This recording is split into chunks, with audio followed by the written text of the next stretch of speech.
Hey guys, welcome back to Made by Nala. So today I'll be showing you how I turned this boring plastic bag into a bougie cute little handbag, and I feel like you guys can see how it's meant to look from the thumbnail. I'm sorry that there's no intro today. I just really want to stay consistent. So I started off by placing the plastic bag on the fur material. This is the leftover material that we had from our last DIY. I'll try and put in a keyframe somewhere so that you can see it. And once I had basically lined that up, I just folded it over just to make sure that everything was okay, and I was loving it. And then now I used my glue gun, guys. The glue gun is going to help us to keep everything together, and this was just me just sort of like practicing because I'm so scared. Once you glue something down, it's like set for life.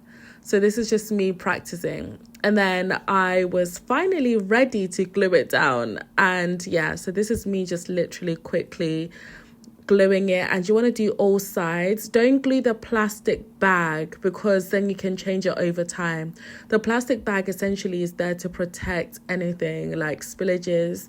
Then I ran out of glue sticks, so I had to top up on that. So yes, just glue round, glue round, glue round. And then I did do like a little strip. I don't know why. The reason why I'm telling you not to, because I regretted doing that. But yes, and then you just want to close it. It's literally such a simple DIY. If you're someone that's happy with an envelope bag, you can literally stop here.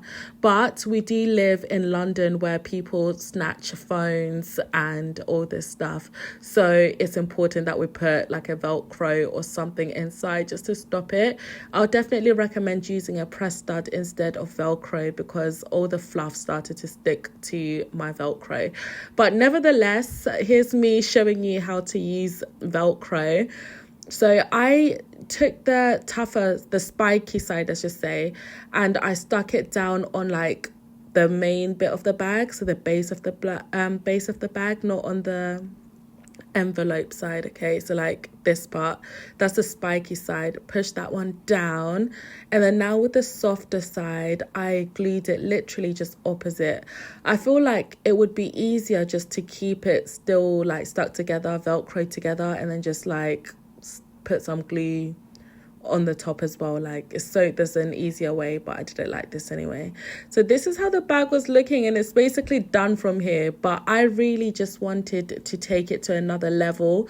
So I took some gold straps from an old bag that I had, because remember our shoes, they have gold on them. So I just thought, yeah, it would be great if I just used this.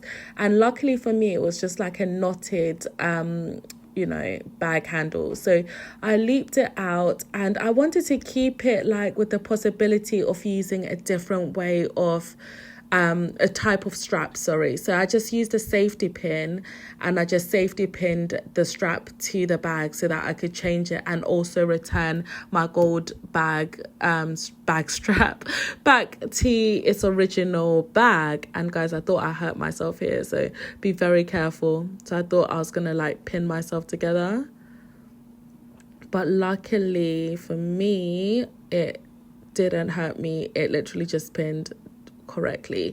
And that is literally how I made this super cutesy bag, and I am so obsessed, guys, and I will be carrying this around everywhere, wearing the matching high-heeled boots. So thank you ever so much for watching, and I'm so gassed over this. I will see you guys in our next DIY video. Goodbye.